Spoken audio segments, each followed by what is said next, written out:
Happy Friday Eve, Thomas. How are you doing? Happy Friday. I'm good. Oh, You wish it was Friday. Friday Eve. Friday Eve. I know it feels like Friday. It felt like Friday. And then when I learned on my lunch break that it wasn't Friday, I was really sad. I'm sad too. Friday's going to be a good day because this has been a crappy week. It's been so bad. Oh, man. You don't know how good you got it till it's gone. And by gone, I mean plumbing. You want until plumbing's gone. You don't know how good indoor plumbing is until it's gone. Yeah, that's a real thing. The bedtime routine for the kids now is like, all right, everyone in the pajamas and then go out to the outhouse. Because if they get up in the night, it's like I've got to get up and go with them. It's like because they're scared of the dark, and running across the yard to the Airbnb. But thank goodness for the Airbnb though. Yeah, it would be terrible. Honestly, I would not have done this repair this way if I didn't have an Airbnb. We knew that there was a backup, so. Heard horror stories about last week's podcast. Yeah, we're not going to talk about bidets this week. We've decided that that's off limits. So that's the last time I'm going to mention it, I think. That one's done in the books. Everything we talked about went straight down the toilet. But no, it's yes. So such a great Thursday. I actually I knew we had a potential for a little bit of weather in our area today, and when I say some weather, I mean maybe some rain. And then sure enough, we had some good severe thunderstorm warnings come through this evening, and in less than an hour we got 1.5 inches of rain that dumped, which is needed in our area, but that's a lot of rain that quickly. So it doesn't have anywhere to go. Exactly. Yeah, exactly. To absorb into the ground. It was from curb to curb across the street, just flowing down. But thankfully, we've got good drainage here. That's awesome. Yeah. You upgrade. Now we have a pool in the front yard versus the other one in the backyard. So. I just love it. But no, it was fun. And I just so happened to be wearing one of my shirts from the merch store while I was out in the driveway. So promptly my neighbor made fun of me for that because he thought I went to put it on to go watch the rain. And I'm like, no. That's not what I did. No, I went down. You did have a fun week, though. At the beginning of this week, you had a little bit of a field trip. I did. It was fantastic. So for those of you that know and or don't know, I am part of our Civilians Police Academy. Now, it is just an educational academy. It does not mean once I complete the course, I am certified or becoming any sort of law enforcement at all. It's just a way to bridge the gap between local law enforcement and community members that have a lot of questions about how they do things and why. So I joined it. I got selected. I think there is 12 of us, I want to say. So it's a fun group. This was work 3. I saw, yes, Fred. So this week we actually toured one of the largest Texas prisons, which is 10 minutes from town here. It's the All Red unit. It is a maximum security unit. They have approximately 3,700 or so inmates there. And it was wild. It was wild. I will say, for all those that like true crime and watch documentaries and even in some of the movies, what you see is exactly what it looked like. No question. Now they have multiple different units, right? From low security to then the high. So obviously they're a little different, but holy cow, it looked like everything you would see, but standing there was much, much, much different.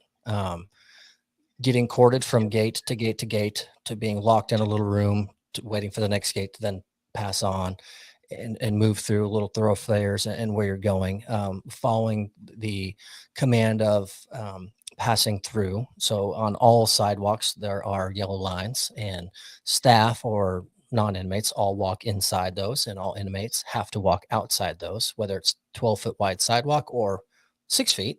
It's the way it's sandwiched in. Lots of rules. Now, some people have wondered if I've had conversations with or if we did Q&A with any inmates. We didn't. We were prompt to a lot of the good behavior inmates would be out doing some daily chores, whether it's sweeping, tending to their beautiful garden, by the way, that they have, and things like that. A lot of them will say, hi, how are you, and whatnot. And you're allowed to say, hello back. Some will even almost try to shake your hand just out of natural instinct when you're walking by. Nope, you're not allowed to do that. So there were a few that said, hi, how you doing? And we were elbow to elbow with some of them, even as they were toting laundry carts back through the hallways and things. Very, very nice individuals. A few occasions where they saw we were coming and we popped a door, and they grabbed that door and held the door open, and we walked through and said, thank you, sir. You're very welcome. They were awesome. Was there a nagging being like, I'm not sure if I'm supposed to be holding the door for you, or are you supposed to be going out? Yeah, right. Yeah. Are you pulling a 180 real quick on? Is this a distraction? But some very nice individuals. There was a holding area when we approached where canteen had just ended. So they had all their giant lap sacks full, and you could see some that had a bunch of money and got all their stuff, and you saw some that had no money because their little bag was this full, versus some that had like a sleeping bag over their shoulder and they were all in a holding area as we walked through, so they're getting ready to get released into their pods and where they were. Then we went into 3 different max security areas, and this is where things kind of changed for me a little bit. So our tour guide, he's been there for 20 some odd years. Great guy, very knowledgeable.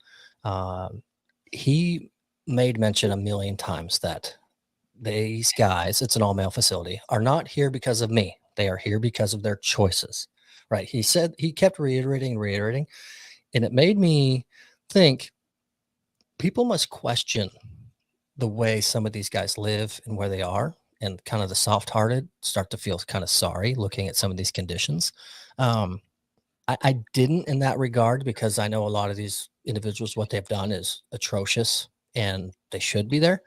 What I didn't like was walking through in a little carousel and peeking into their cells and into these windows of where they were, as if we were at the zoo, and kind of making a spectacle of their situation and what they're doing.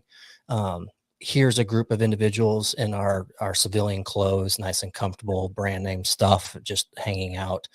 We're in and about to leave. We showed up with full bellies from a nice restaurant during lunch, and here we are peering into your window, just kind of looking at you and how crappy your situation is as we walk on by. That part, it didn't feel good. Seeing everything and learning about the process and their schedules and how things work, I really, really enjoyed. But peeking in on their privacy, that part, it was a little tough. And I'll tell you, one of the local officers who assists with this program and academy, her and I kind of walked together through the tour at the end of the line. And she said to me, I've worked so many years on the front end. I mean, I've put a lot of people here, and there's people here that I've put here still. I really don't like seeing this. I do feel like I'm at a zoo making a spectacle out of it. And she felt uneasy, and she said, this is depressing. So it really changed the whole feel of being there, watching it, feeling it, learning it. And then when you go eye to eye with some of these people, and I'll tell you, one unit, the lockdown 23 out 1 hour unit, you look through a few of them, you were looking at zombies the way they looked at you. And you're 4 feet away. They're standing there looking back at you like, what are you doing here? And I'm looking at him like, how you doing in there? And it was wild. It was I would urge anyone and everyone, if they ever have a chance to do it, it was different than I expected. Wow. Yeah, it's incredible. I mean, you told me a little bit about this in your impression when you came back, and it's like, wow, you even said, it's like, it makes me think about what we're doing as a justice system. Like, how is this right? Like on this level. Yeah. Wow. It's a powerful experience and insightful. But I can tell you from my tour of the jail that I went to, an occupied in-use jail, there's nothing like the sound of that gate closing behind you as you're going in. and it's you're like, wow, and you've got to put yourself in that position, be like, what would this be like? It's incredible. But I appreciate you being able to share that, and as somebody mentioned, the compassion you have, recognizing the humanity on the inside, as well as, being able to see that from the outside. But thank you, Yeah. Thomas. Appreciate that. Looking forward to more stories of your police academy experience as you pursue your goal of being a lawn care policeman. Is that you want to be like armchair sergeant? Would that be? I don't know. what is the guy called the code enforcement? Is that Oh, yeah. Code enforcement after this? Is that that's the guy? Paul Blart, mall cop even? I'm not sure which one. But so next week is we meet with the motorcycle unit and get to play and toy with their motorcycles. I'm really hoping I can get on one if we're in the parking lot. I'm hoping they bring out one of the old beater training bikes and they ask, can anyone ride, and do it. I doubt it. I'm being hopeful. But in combination with those guys and what they do, it's going to be going through crash investigations and the process they do for that. So that's what's on tap for next week, which is Monday. And then obviously the podcast Thursday, we'll rehatch that and kind of what they look for. So I bet they bring out a nice bike and the guy just steps off with the kickstand off and just lets it fall. It's just watch. And then he says, all right, who's going to pick it up? They weigh like 1,200 pounds. yes, A loaded bike with all the gear. And you have to, an officer has to be able to pick those up, and they learn how to pick them up. There's a certain way to do it. there is. We learned that in our MSF course for our own bikes. No matter how big, how small, there is a good specific way on how to pick up a motorcycle. So if they do that as a test and for fun, I really want to jump in and drop it again. No, just kidding. Can you imagine the adrenaline though if you tip over a bike like that, say like, I don't know, in a parade, all the crowd's watching, how quick you got to pick that bike back up and get back in position. Humiliated. Oh yeah, they tip them over all the time, I think. But we've had some absolutely generous gifts. Nurse for God, thank you very much. 5 memberships. Also, we had Coffee and Crime. Oh my goodness, 20 memberships. Thank you so much. Hope Ain't Fear gifted a membership. Gally May gifted a membership. Cashat gifted 5 memberships. Hope Ain't Fear gifted another one. Red Pen gifted 5 to kick everything off here in the morning, or at the beginning of the show. It's almost like morning. It's morning for some of the viewers. Yeah. Some of the viewers. It's early morning somewhere. Wow, that is cool. I threw something on my notepad that I'm not sure if we want to jump to, but I was wondering if you guys would help me out with a little help. Naming I'm sticking with my vote that I threw in on Tuesday, and I'm sticking. I like that one. I was hoping maybe we could put it in a poll. And it probably will win because it was a good one. But let's see. So tell me, was it yours, Duck Tracy? Was that what you had? Duck Tracy. Yeah, Duck Tracy. Is my video lagging, or has anyone else seen my video lag? Looking at our StreamYard feed, we're good. I am buffering on my YouTube tab. Okay. All right. Let's see if I do a quick refresh. And this duck is a gift from Ryan Applesnapple, who also sent me one, or sent my wife one. So we're not naming her duck. That's her prerogative to do. So Duck Tracy, we'll put on the first. What's the? We're not going to put like Ducky McDuckface. That's not going to be one of the options because that. Duck Detective. Duck Detective. Yeah. Krista just donated 5 Recovery Addict memberships. Krista, thank you so much. Thank you. Duck Detective. What else goes on the list for Recovery Addict? Recovery Addict. Okay, that's a good one. Instead of addict. And we've got one more spot. What's the last one? Harry Ducker. No. Let's do a Sherlock Duck. I'm gonna have to do a hard pass on that one. Sherlock Holmes. Sherlock Holmes. That would. Sherlock Holmes. Okay, so we'll put the poll up there. 6 said that could go sideways. Who suggested that? Did you suggest that one, Thomas? Was that no. I saw it and I actually clicked it, put it on screen. It was where'd she go? She was it was Mel something maybe, I think. I froze and then my chat zoomed by. Okay, so the poll is up, so we'll see. Okay. We'll see who wins. No hard feelings, no wrong answers, but the winner will be. No, I kind of like a lot of them, to be honest. They're great names, all of them. Oh, look at Recovery Adduct coming in there hot. Duck Tracy, not far behind, 1 or 2 votes behind. Catching up. I like Detective, to be honest with you. It's almost kind of become my favorite. Everybody, it doesn't matter who you vote for, just vote. Everybody vote. We'll let it run for just a minute here, and then Okay. we'll see what the results are in a second. But where do we start? Where do we start with like fun things to talk about? We've got a little serious with the prison tour, which is incredible.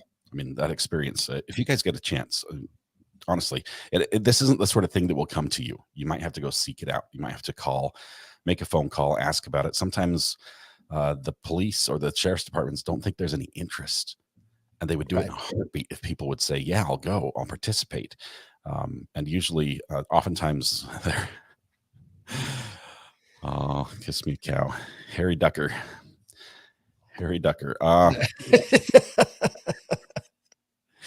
It just rhymes too well. Anyway, I highly recommend that. I'm super excited to hear your updates as you get do you get an I voted sticker? Yes, it's a good one. Oh, and I guess since we're on the topic, I'll just throw it in there too. So the second annual motor unit puts on a civilians academy, but in a different way. You have to have a motorcycle license, have to have a motorcycle, and you show up. It's 1 day for 6 hours, and they run you through a toned down version of their drills that they practice on that you do on your bike. And it's how they teach you to become a better rider, because they're some of the best ever at what they do. And so that just came out last week. It's April 20th. And I put in my application for that one, which is really cool. And I have a couple buddies that are on the motor unit. So I texted them and said, hey, this is pretty cool. And he goes, do it. You'll love it. Come on out, hang out. So did you say, can I bring my, which bike do you bring to that? So I'm going to bring my new one, because my new one is not the more authentic one that's going up in value. So if I do drop it in one of the drills, it won't break my heart or the bank. But yeah, it's the bikes I have aren't really meant for these slow maneuver drills. The cops are going to see the bikes you have, and they're like, yeah, bring it. We can catch you. Well, I sent a picture to a couple of them already when I got them. Just, hey, just letting you know, this is what I got. So if you see this around town, leave me alone. And they said, no, we won't leave you alone. Now you're on our radar, you dummy. So, but no, I'm excited. Our motor unit, not to brag or boast too much, just because I know a few of them, but they are very, very skilled. They've won several national rodeos. So for those of you that don't know, the motorcycle cops from all departments all over the country will meet up in Vegas, sometimes Phoenix and other areas at the end of the year, and they will compete in skills and drills, and not really races, but they're all timed events. And there's a lot of pride that goes into these guys with being able to navigate in their skills. And our particular small department has won several national rodeos. So to go learn for a day with those guys, just incredible. I mean, they're flipping U-turns on these bikes with less than an inch of clearance, like the tightest possible turn they can make and the farthest out they can go without hitting the cone. And you've got an inch or two. And I mean, the precision is incredible. Yes. And the speed. And my good golfing buddy's a retired motor unit guy, and he won even a few individual awards when he was doing it back in the day. And so he rides for fun these days, and I will ride with him, and he will do like a figure 8 right here on the sidewalk in front of my house, just get around one of our cars and get out. And I'm looking, I'm like, I'd have 2 feet down. I'd need another 30 feet going that way. Vehicles. Yeah. Through there, and you're doing figure 8s. Yeah. That's awesome. It's cool. It takes a lot of gas to drive cars. So switching to motorcycles is conserves gas.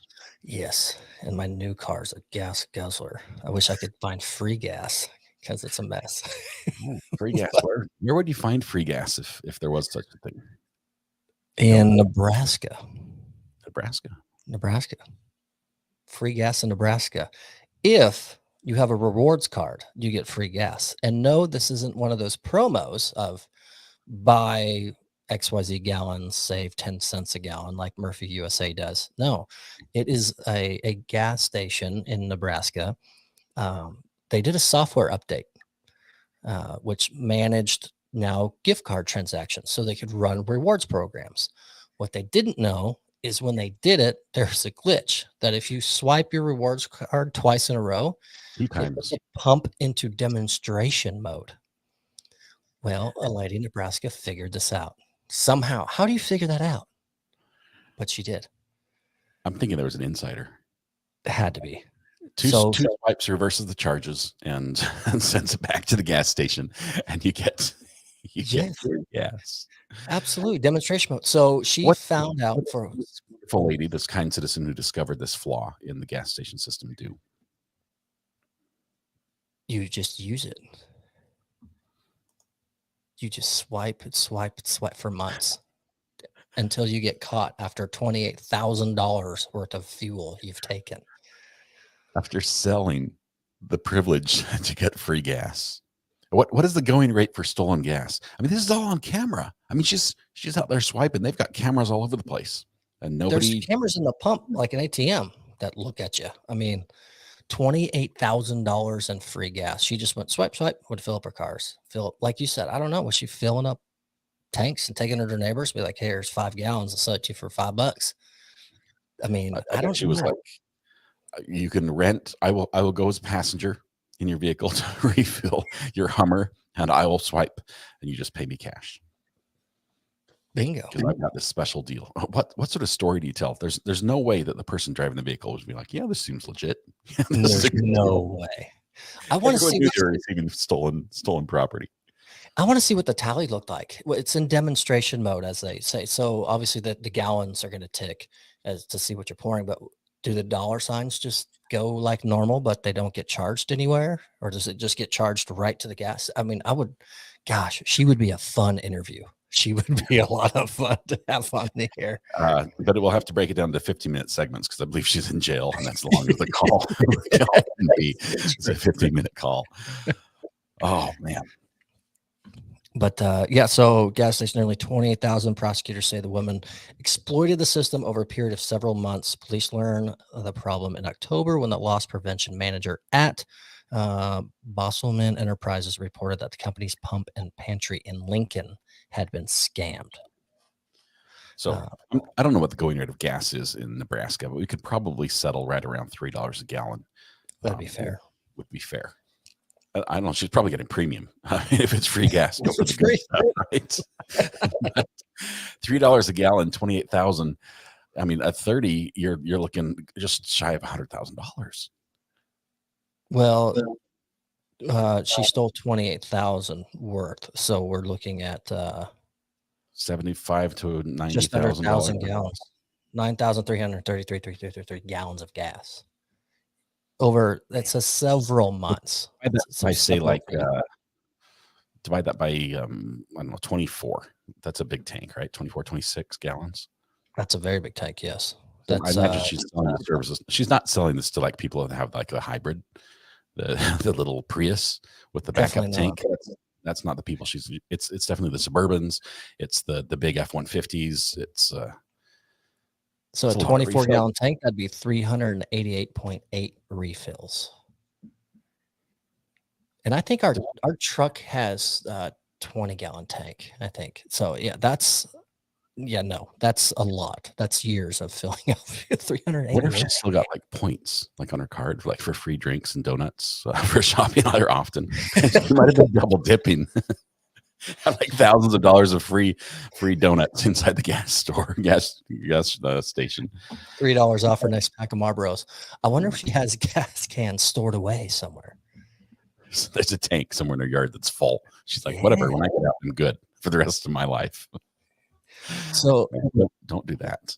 None of us. How does this happen? So the gas company did a software update to all their stuff, and there was a glitch in it that if you swiped your rewards card twice, the pump went into demonstration mode. What we don't know It's how she figured this out. Was it, like Scott said, someone on the inside, like nudge, nudge, hey, or did she accidentally it didn't read and did it again and then realized she didn't pay for anything, so she tried it again for fun? We don't know how she figured it out. What did I do last time to make it not to charge me anything? I did this. I did that. That was it. So, Yes. wow. So, Crazy. the other way to get cheap gas or free gas, you can steal it like she did. You can siphon it from cars like people do, and they get in trouble all the time. That was a big thing there for a while. You ever had to do the siphon?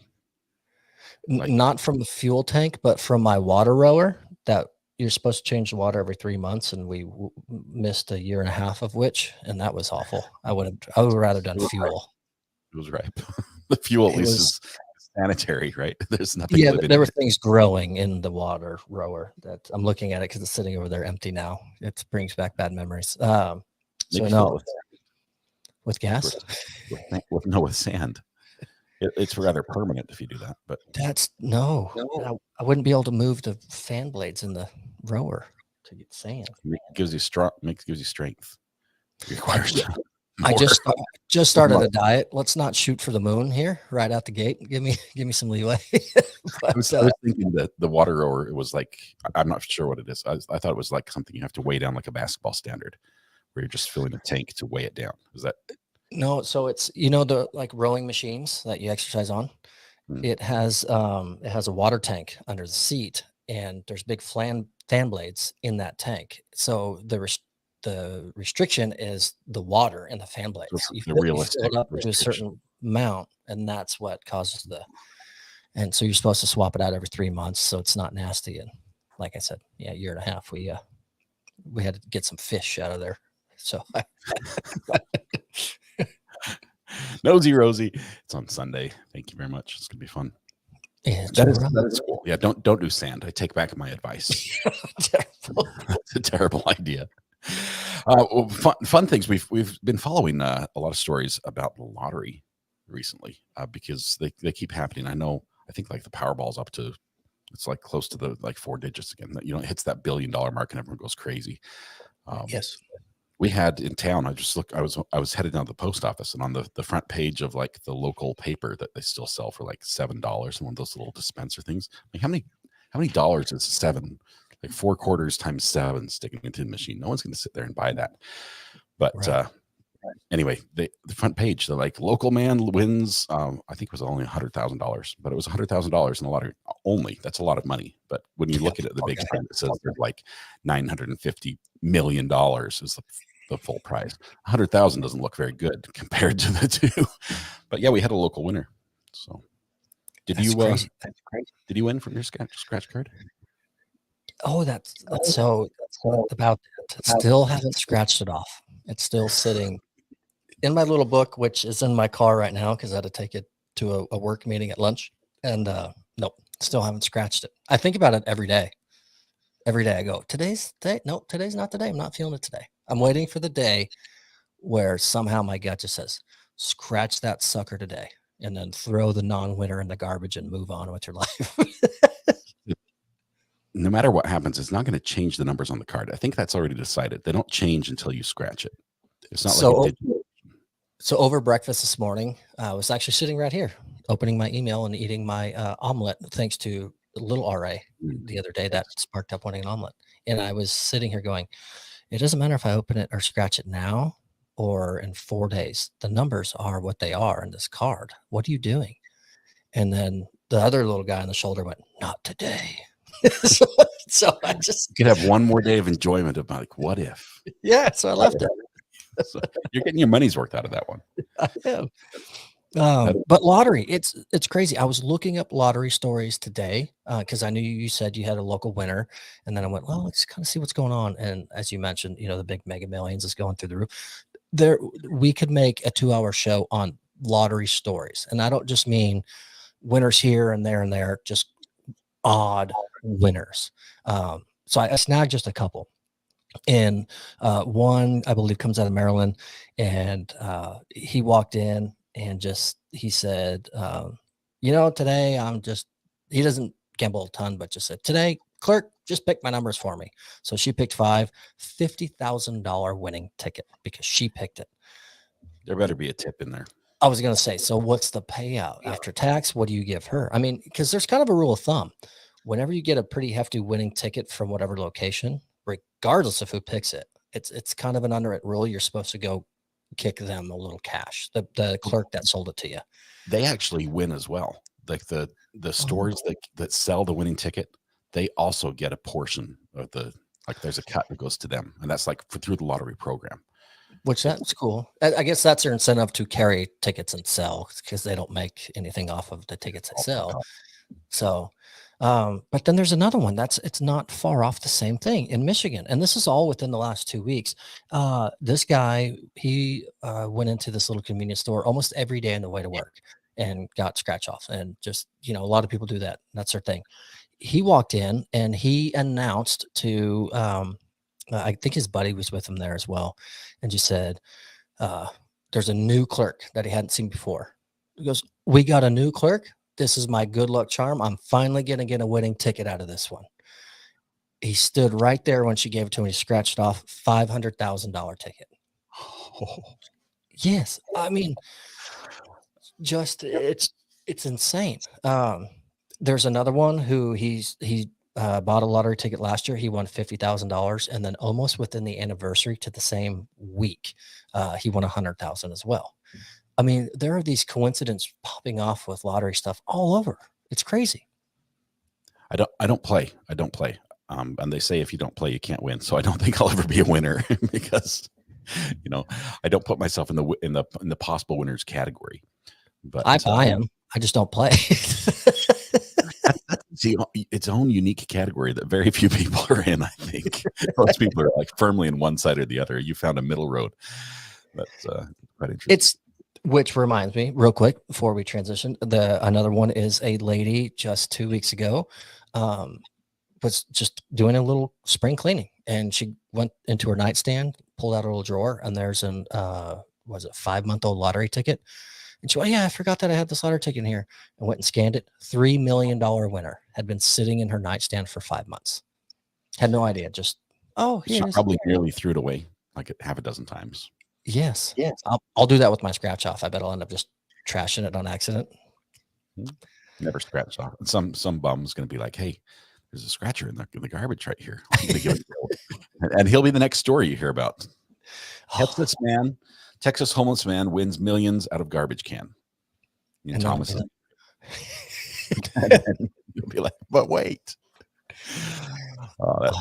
That'd be a heck of a podcast. At least get the interview out of that one, I think, for sure. I would hope. Yes, we showed that serial number on the podcast. We know it was Thomas's card. Yeah. But yeah, so that's the lottery things for now. It's they're never ending. They keep coming, but the coincidence they're just wild to me. But you can either win it, right, when it comes to money, or you can steal it. Yes, that's always an option for those that enjoy the All Red unit where I just was on Monday afternoon. Prison, right? Yeah. Another Texas story. 3 bank robbery suspects dubbed as Little Rascals now in custody. The trio made headlines when authorities shared on social media they were wanted for allegedly robbing a Wells Fargo bank. Ages 11, 12, and 16. Those Little Rascals robbed a bank. What does it say? What part of Texas this is in? This is out of Houston. Okay. Did they find the Little Rascals? I'm assuming. I guess they know their age, right? So, but they say that it's a bit unusual age-wise for and they used a threat. I think it was a note with a threat that seems to work. But they come in, and so the teller, because of the threat, they had the belief that the boys were armed, and that raises it to as if they are armed. Basically, if you make a threat and make them think that you are armed, they treat it in the justice system as if you did an armed robbery. 100%. Pass the threatening note. The parents turned them in, by the way. They're like, where did you get these fat stacks of cash? But parents turned 2 of the boys in, and the third one the police tracked down. But I saw the third one. That kind of shocking. When they got footage of him, the police recognized him from being in fights and things previous. So they went, there's our guy. We know him very well. That's so sad. That's so young. It's young. They're going to skip like a whole month's worth of recesses over this. Yeah. I mean, how do you punish a kid that's that age? I mean, the juvenile system, I guess you can lock them up till they're 18. That talk about something that doesn't do any good. The juvenile system is a tough one. Anyway, yeah. But seriously, parents, keep an eye on your kids, especially if they have to do a little run to the bank and come back with a lot of cash. That's a bad sign. Those little rascals. Let's quick break in the story. What's the poll at? What's your duck's name? Let's see. We have it's updating. It's updating. Ooh. Let's see. We'll start from the bottom. We're going to end the poll right now with the end the poll. There we go. Okay. Starting at the bottom with 13% of the vote, Sherlock Holmes. Next up was Duck Detective, 16%. Duck Tracy came in at 33%, and just squeaking a narrow victory was Recovery Addict. Recovery Addict is the winner with 36%. And of course, YouTube loses 1% of your votes. And we don't know where they go. But so we have a Recovery Addict. I want to say addict. I want to put a T on the end. I do too. Well, because you're plumbing, HVAC, ductwork, you're kind of, that's why it's there. Recovery Addict. Okay, we got Recovery Addict. Thank you very much, chat, for helping with that, and for Ryan Apple Snapple for providing the duck. We appreciate that. Thank you very much. Speaking of something a little bit funnier, and this people all across the U.S. might be able to relate to this. You've heard in the news that Congress is going to try to ban TikTok or something. Yeah. And I don't know where that's going. I think they're mad that China owns it, or the Chinese government owns it, and they're all the data collection and everything. So we won't argue about that today, because I guess there's too much politics tied up in that. But there's a different type of TikTok that is people are talking about banning. They're talking about restricting as well. So spring's here. Courts are heating up with pickleball this season. Pickleball's huge. My in-laws play. And you know how huge it is? For the past 5 years, it's been the fastest growing sport in the United States. I believe it. I would not argue that. I have seen no data, just from people talking about it and what they do. So the country club that I used to work at prior, I did the golf side there. It was golf, swimming, tennis. I left 8 years ago, and then I heard, they're doing some pickleball stuff. And I went, okay, I don't even know what that is. And then I heard more and more about, they turned half the courts into pickleball courts. Now they have indoor. And then just around the corner from our house, there's a giant indoor pickleball facility. So I've never looked at a stat. I've just heard people talk about it nonstop. So I would not argue. 19% of adults in the U.S. have played a game of pickleball in the last 12 months. Wow. That's huge. That is huge. How many have gone snowboarding, or have gone swimming, or have hockey or tennis or baseball or anything else? And 19% have played pickleball. It's enormous. But I mentioned, and you say, why do you talk about TikTok? Well, pickleball has a distinct sound that goes along with it, and the sound is the sound of the ball being struck by the paddle, and it makes a little tick tock sound as they hit the ball back and forth, right? And we've got a little soundbite actually from somebody who was there and has an opinion. I wake up, I hear it. I walk down the steps, I hear it. Open the back door to let the dog out, you hear it. The dog. People are upset about the sound. The people who live near the pickleball courts are super frustrated because this sound just carries. And they've done some tests. The sound is about as loud as a vacuum cleaner. Okay, so in decibels. It's very brief, but it's about as loud in decibels as a vacuum cleaner. And it's roughly the same pitch as the beep backup on a garbage truck. That's so interesting. So you take that and you multiply that by, a couple hundred per hour, And the neighbors next to the pickleball court is like, we have a fleet of garbage trucks backing up around our house nonstop. You know, that's what they're dealing with. And there's like, That's a little annoying. Yeah. stop. As I'm reading this, there's a tongue twister in here somewhere with the problem with pickleball, and I'm trying to find it. And the only thing I can think of is a Dr. Seuss, and Okay. the Dr. Seuss specifically is from the Fox and Socks lineup, and it says something about when Tweedlebeetles battle in a puddle on the bottle, and the bottle's on a poodle, and the poodle's eating noodles. This is what we call. And if you could swap that with, and Adam, I might need your help here. You could swap that the Tweedlebeetle battle in the puddle on a bottle with the words that have to do with the paddle and the pickleball. It would sound something like, when pickle people paddle near the park where I walk on poodle, and the poodle makes me madder than a pickle hating hatter. Something like that. But if we're accepting donations of lyrics for what the lyric for this would be. Fox and Socks. Anyway, it's a huge thing. It's a huge problem. And it's so big that there are people out there who are talking about literally changing the game to change the materials that either the ball or the paddle is made out of. There are people building sound walls around pickleball courts. There's Tom Dundon, who actually you might know this. He's the billionaire, Dallas billionaire, and he purchased the National Hurricanes. And Hurricanes. Yeah. Guess what else? Bought the professional Dr. pickleball. Seuss book? Oh, okay. he owns the Professional Pickleball Association. There's big money there, and it's growing. So at some point, you might, if you go to your homeowners association or your town council or something similar to that, you're going to find that the pickleball is probably going to be mentioned more and more as you have the pros and the cons meeting in this battle of the wills of the pickleball. And you might want to weigh in. But first, I recommend you try it, because 19% of the U.S. population can't be wrong, right? We need to get this to 20. So I want to give it a try. So my in-laws have been saying, you need to do it. You need to do it. I just went on a diet. Why not get a little exercise in?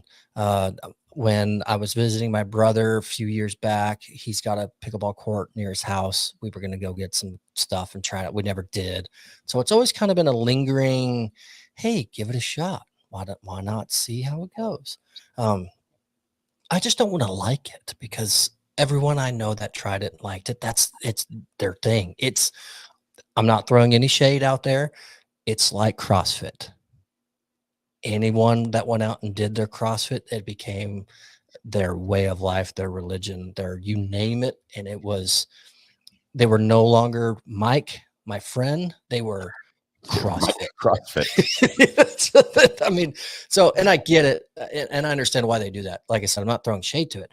I don't want to love pickleball and that it becomes my thing, because I like other things. I don't want to replace those other things, but I'll do that if I like it that much. I'm worried that if I go and try it, that I won't fit in. And I'm a little vain that way, but I don't know, like the etiquette of pickleball. How do you show up and be like, okay, dibs, I'm next, winner stays? I don't know how you get a slot, because every pickleball court I've seen has been packed from sun up to sundown. It's just that popular. So here's all I need. Thanks, Lori. I don't have to. I'm out. Don't do it. My hubby tore his calf muscle playing. Who was a racquetball player previously. This was supposed to be low impact. Lori is, man. This is off topic. Where'd it go? It wasn't. I'm eavesdropping in Summer's conversation. Gallimay to Crystal Tragos. Peter loves golf. He does. And I've DM'd him once about playing golf and meeting one time, and he responded saying, hit me up when you're in Florida and let's do it. Sweet. So I want to do it, but I have no reason to be in Florida anytime soon, but that would be fun. Well, you can go play golf. That's reason enough. This is true. And I can try pickleball while I'm there. One of the great ones. Yeah. That is really cool. Maybe you could play golf with him, and then he's like, hey, have you ever tried pickleball? I won't do it. People get injured and I don't want to like it. My son played pickleball last week for the first time and loved it. Pickleball is a hybrid of tennis and foursquare. I thought it was tennis and ping pong. It's very similar. It's a very condensed tennis court. The balls are less elastic. How would you put them? Yes, that's the best way to put it. Right. Similar. Yeah. You're playing with like a wiffle ball type. Mm-hmm. It looks like the cheapest sport to get into as far as equipment. I don't know. I've looked at some of like the pro paddles, and they're, it's not like playing smash ball out at the beach in the Outer Banks. I mean, that's a $2.99 two wooden paddles and a little dead blue ball. our state sport here.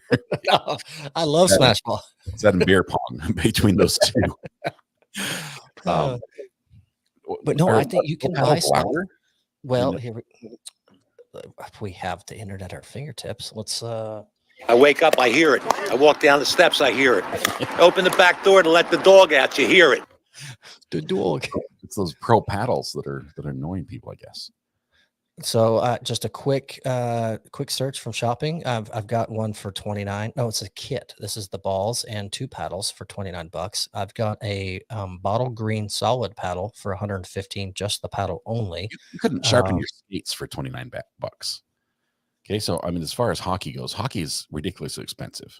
It's a bat alone, not to mention the glove, the shoes, the cleats, the fancy jerseys. I'm just saying, pickleball, to the cost of entry is very low. So for $30, you and I could get a paddle apiece and 3 balls to go play, or we could do that and balls to play the way I do. Just same with golf. I need more balls. they end up getting lost. And when you're not looking, I'm going to buy the $162 Engage Pickleball Pursuit Ultra EX paddle in hopes to give me the edge. Is it laser guided? I mean, what do they have? It has a target in the middle of the bat. So I don't know. I don't. Oh, it's carbon fiber. As if the paddles are so heavy to begin with. I imagine. I don't know. It's like a glorified ping pong paddle. Yeah.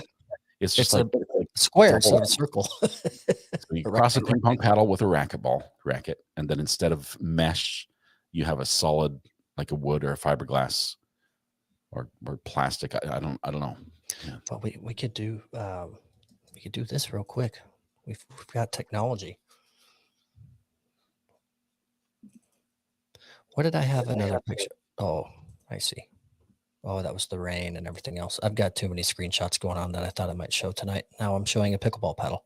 So that's not appropriate for pickleball. So while I cut this one, I'll do a quick share screen. Oh, yeah. This is. I was talking about the rain.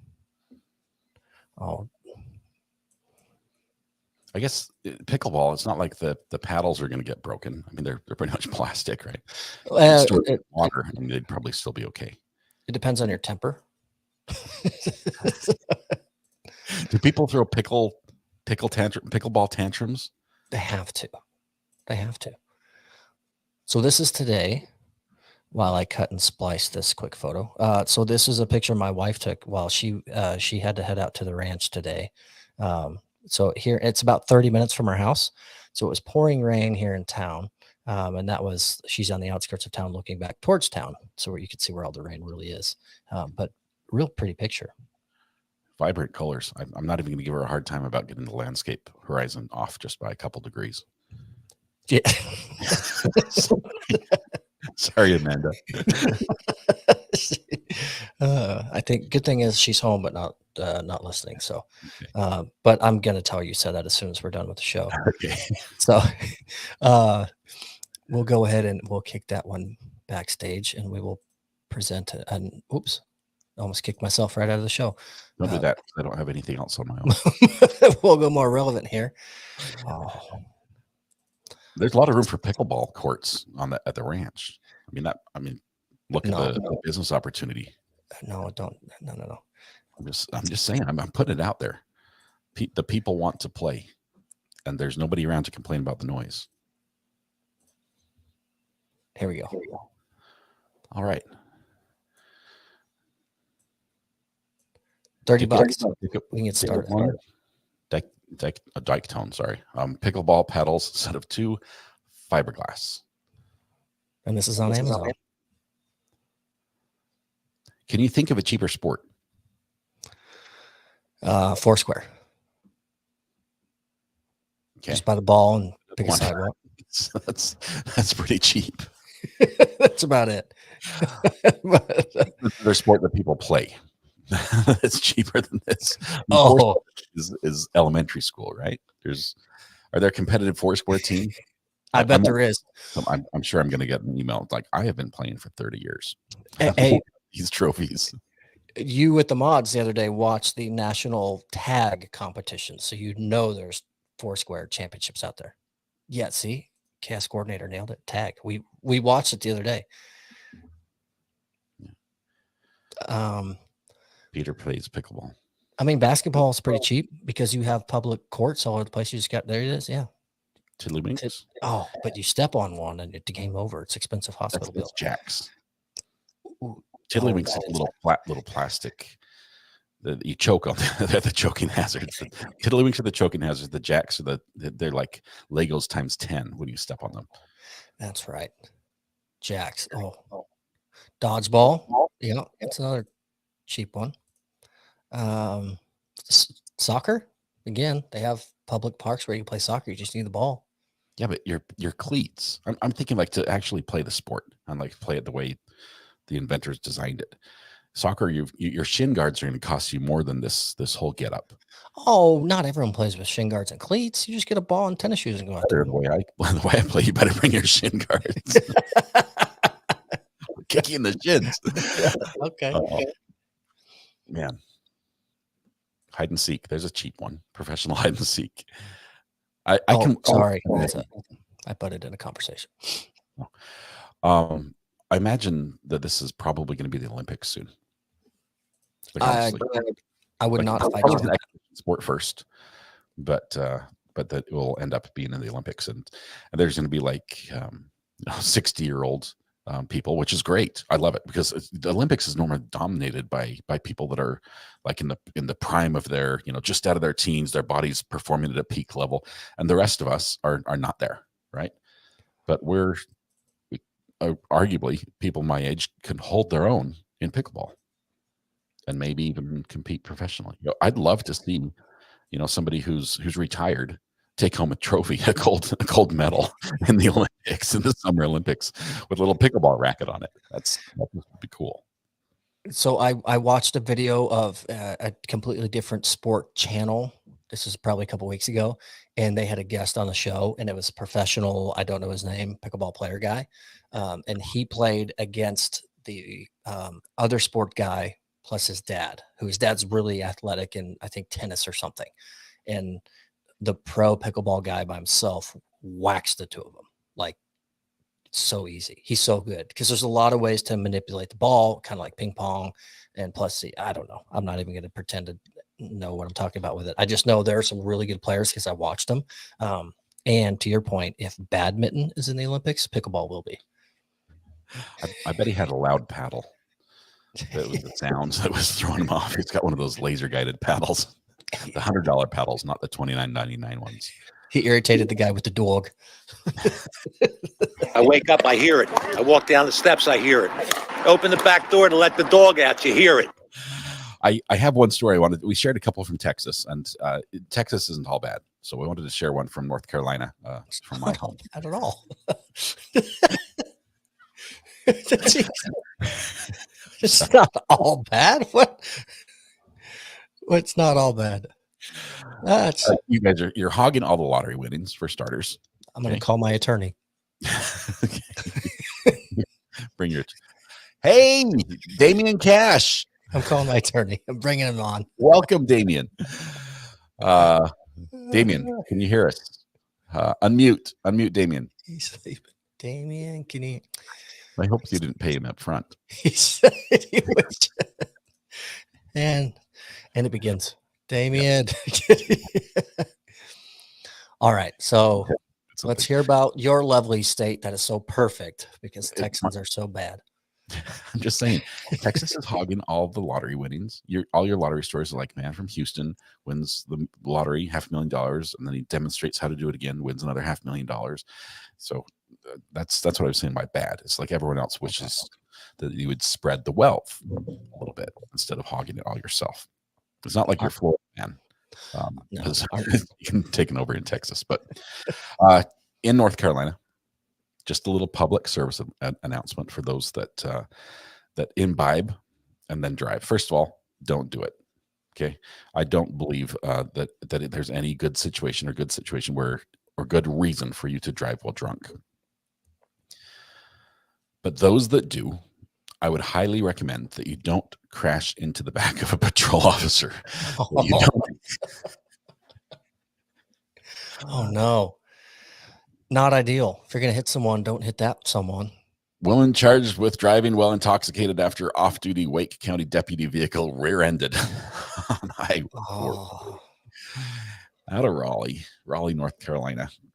Not ideal. This is a charge you're not going to win. You're going to have to plead guilty on this one because Amber, you quit. You're over. 32-year-old driving while impaired. The evidence has been towed to the police yard, I guess, for repairs.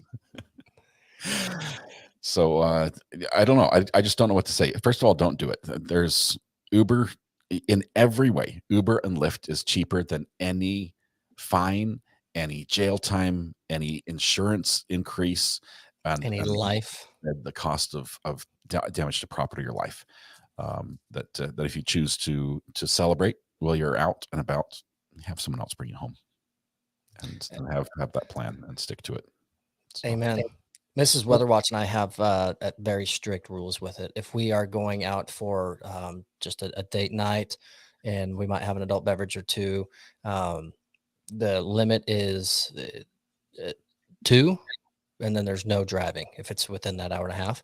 So we will even call an Uber to take us to the restaurant, and she may not even have a drink at all the whole night, but we just take it just in case, because it's so, I never want to be put in that situation. And while we're here, my good friend who's a ex-cop, he made a great point.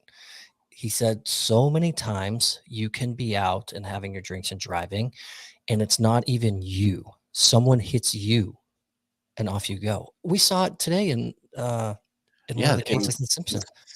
In Simpsons Court. Well, he had a warrant because he was in but when you get in an accident, they check both parties, and if you've got a warrant or if you're intoxicated, you're going to get arrested. Yes.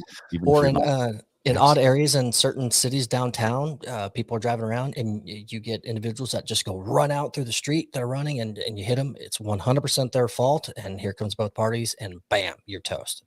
So it's not of, oh, I think I'm good enough, but someone else can cause it. And actually, it's sad enough, it happened here in our town on Friday night, I want to say.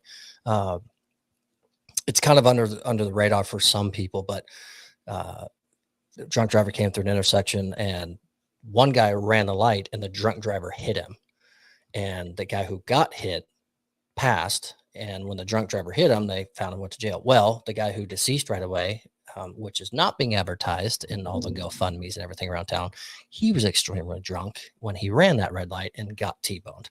But because he was deceased right away, they're not advertising in the media that he was actually well intoxicated himself as well. So it's just wrongs don't make it right. Yeah. No, it's just not worth it. But I've seen there are times where there's big events, and a lot of times the big events, they'll sell alcohol, whether it's a big once a year type festival or things like that. And I've seen lawyers' offices, and I think this is a genius move, but lawyers' offices will sponsor the free rides home. So they'll like rent a fleet of cabs, or they'll rent a bunch of Ubers. They're like, hey, here's our law office. We do DUI, we do DUI cases, but we'll pay for your ride home today, which is just really cool, because you think that they're shorting themselves out of business, but really, I think that's one business where they'd be happy if they didn't have any more customers. I would agree. More people with DUI cases to handle, but. Yeah, they do similar thing here locally. It's a particular holiday. I don't remember which one, and I don't remember the company or the agency. I think even the PD somehow gets their finger in the mix of free ride home. If you need it that bad and we're available, we're going to take you home. No questions asked. So I think that's a really cool thing to offer. I wish Mrs. Weatherwatch and I had a resource of doing that for, we just had the big St. Patty's Day celebration downtown. We didn't go, we stayed home. We don't do big groups, but if we had resources too, like you said, if we could get 20 cabs and get them all lined up and have them paid for anywhere within a 10-mile radius to just shuttle people home, I would love to do something like that. We can't, but I would love it because it's such a big thing. And especially with the youngsters that are learning their way through life and they've been told no and they go experiment and then they don't understand how heavy that really is. For the story I just told, the young man who ended up killing the other guy who was drinking as well, I think he's 20 years old. So he's even underage. So he was consuming somewhere illegally, then drove. So now vehicular manslaughter while drunk, he's going to go to prison for 20 some odd years at 20 years old because he got drunk with his girlfriend and thought everything would be fine. It's sad. It's really sad. And on a sad note, and then the next Citizens Academy police people are going to be looking into him in his cell. You're not kidding. You're not kidding. Or you have to, call our good friend Damien. Call Damien at Cashflow. So I will say, because that was a hot topic and kind of on the low side, but you looped in with the police academy and the prison visit. One thing I saw, the prison grounds, so everything there is done by prison labor. And in my opinion, that's a good thing in many ways because a lot of those guys want to stay busy. Their barber, our corrections officer that gave us the tour, he gets his haircut only from that barber and he tips to the commissary or what have you. The grounds, the landscaping was immaculate. And so I said, hey, these are all the good behavior day labor guys that do this, right? And he says, absolutely. And I said, it is pristine. The gardens, for one, they eat fresh veggies out of what they grow there. The flower beds, the lawns, the pruning of the trees. And he said, it's what they have in here. It's their pride and joy. And they do way more than we ask them to do. We tell them they're done, call it a day, go in, and they say, no, boss, we have 2 hours left to get this section. He said they overwork themselves because they love it. And I tell you what, I wish my yard looked like what they do out there. Those guys are crushing it. So it was really cool to see. The best part about it is the guys that went in and pick up this, they learn these skills and they come out and they can either start their own business because it's easier to start your own business than to get a job. Yes. Honestly, it takes money, but it's easier to start your business. It's just so hard. So many businesses don't give inmates a chance when they come out. No, you got a record? Not going to waste my time. But a lot of these guys, you might find some of the best talent in the market out there because they learned how to do it in prison. And whether it's gardening, whether it's construction, some of the construction crews that build a lot of some of the state projects the construction crews work on. I've worked with a lot of them, and it's just incredible. And it's weird to have an inmate, and you get like the corrections officer who comes in, and the inmate comes in and is like, "Hey, I'm here to place the order," and the officer's like, "I don't know what it's talking about. Just whatever he needs, you sell it to him because he's building this building for us, and he does a great job." But yes, it's pretty cool. So I love hearing the stories about those people who, when they get out, they take those skills that they've perfected, those constructive skills that they've perfected. There are other things you can learn in prison that not so good, better left behind bars. But absolutely. And there was gorgeous murals all over the place, and all of the art was done by the inmates. It was approved of, and they did giant Texas seals, or they even were painting the seal of the all red prison unit with. Can you imagine the irony of painting the seal of the prison you're in? And it was some of the best art I had ever seen. And I asked them, I said, is any of this outsourced at all? Even the front sign or anything? He says, nope, it's all done internally. So many talented individuals. It was really cool to see those that were out and doing those tours and working.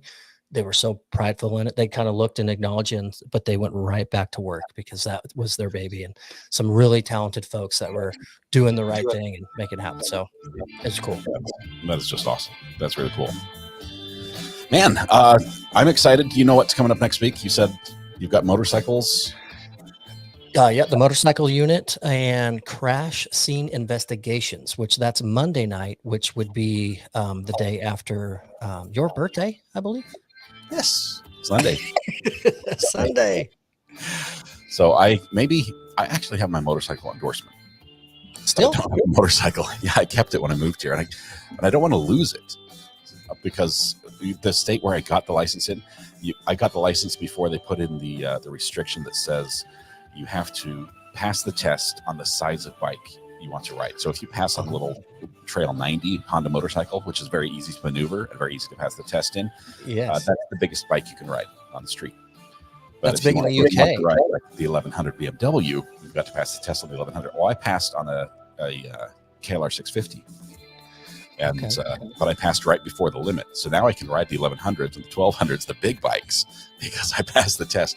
If I lose that, I have to go back and pass the test on the big bike, which I can't do. Don't want to do it. No. Anyway, so maybe I'll ask for a motorcycle for my birthday. It'll probably come as a Hot Wheels size, but I think there's a chance. Bike's a I'm bike. sorry if you're listening. I'll put a bug in the air. Awesome. Thomas, it's always great to hang out with you and all of you. Thank you very much. Love the comments. Thank you for helping name the duck Recovery Attic.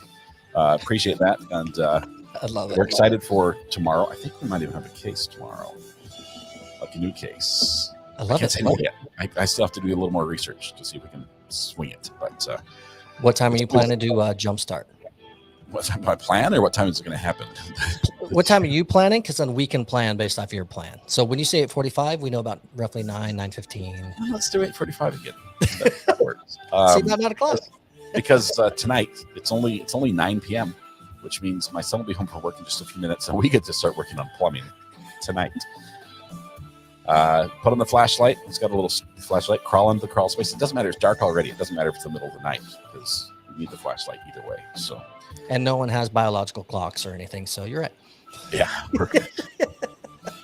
Thomas, has been great. We'll see you tomorrow and have a great week. And to all of you guys, have a good night. Be good to each other. We'll see you. Thanks, Scott. Bye, everybody.